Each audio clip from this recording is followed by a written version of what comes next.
A prohibited transaction is a transaction that Congress doesn't want you to make in your IRA. Prohibited transactions are very, very few. One is you cannot pay for your life insurance premium with your IRA. Well, okay. I've never met anybody who said, oh my golly, I want to pay my life insurance premium with my IRA, so that's not a restriction that's too horrible.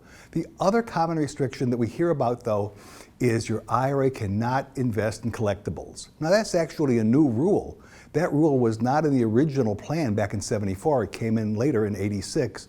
And the reason it came in was because IRS realized they can't properly value collectibles, right? If anybody is familiar with sports memorabilia, they know there's so many counterfeits out there. How do we know what's real, what's not real? The IRS just said, no more collectibles.